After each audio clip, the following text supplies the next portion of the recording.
भारत को आज़ाद कराने के लिए शहादत देने वालों में तेजस्वी क्रांतिकारी वासुदेव बलवंत फड़के एक ऐसा नाम है जिन्होंने आरामदायक जीवन त्याग कर अंग्रेज़ों द्वारा भारतीयों पर किए जा रहे अत्याचार के विरुद्ध आवाज़ बुलंद की और अंग्रेज़ी सरकार को हिलाकर रख दिया।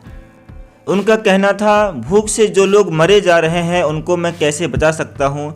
इस विषय पर मैं अनेक वर्षों तक सोचता रहा। जिस भूमि का मैं पुत्र हूँ उसी की ये सब संतान हैं।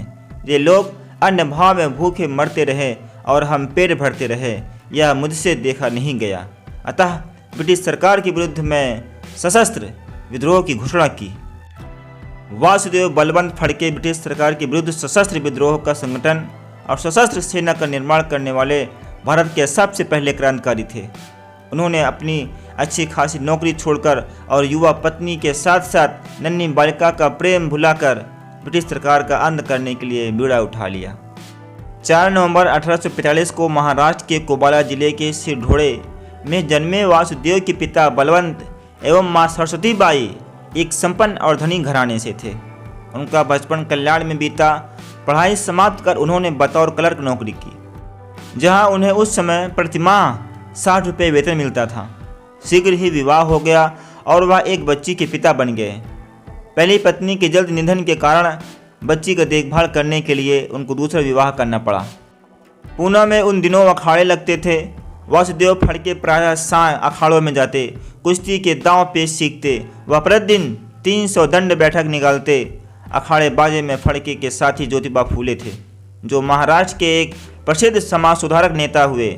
उनके अलावा वह गोविंद रानाडे से भी काफ़ी प्रभावित थे और उन्होंने नौकरी छोड़कर युवाओं का संगठित किया। उनकी व्यायामशाला जंगल में बने एक मंदिर के आंगन में लगती थी, जहां शास्त्राभ्यास भी कराया जाता था। यहां सीखने आने वालों में तिलक भी थे। उन्होंने स्वतंत्रता प्राप्ति के लिए सशस्त्र मार्ग का अनुसरण किया। अंग्रेजों के विरुद्ध विद्रोह करने के लिए लोगों को जागृत करने का कार्य वासुदेव फड़के ने किया।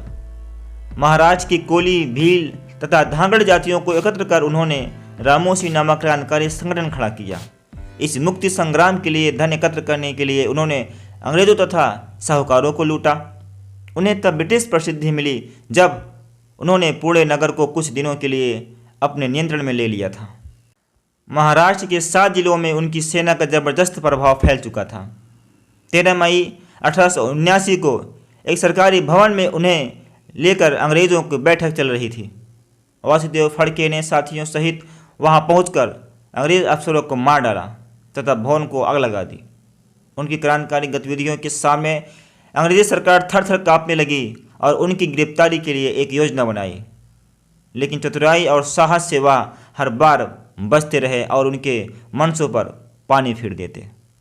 अंग्रेजों ने उन्हें जिंदा या मुर्दा पकड़ने पर 50,000 रुपये का इनाम घोषित किया था, किंतु दूसरे ही दिन मुंबई में वासुदेव के हस्ताक्षर से इश्तिहार लगा दिए गए कि जो अंग्रेज अफसर रिचर्ड का सर काट कर लाएगा उसे 75,000 रुपये का इनाम दिया जाएगा। अंग्रेज इससे और भी बौखला गए।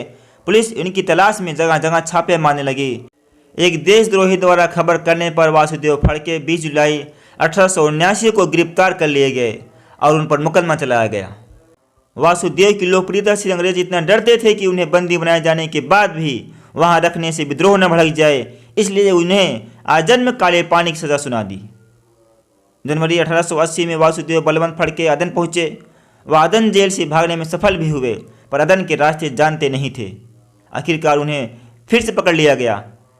जेल में उन्हें क्षय रोग हो गया और उन्होंने 17 फरवरी 1883 को अदन की ब्रिटिश जेल में प्राण त्याग दिए। आज़ादी के बाद भारत सरकार ने उनके सम्मान में डाक टिकट जारी किया।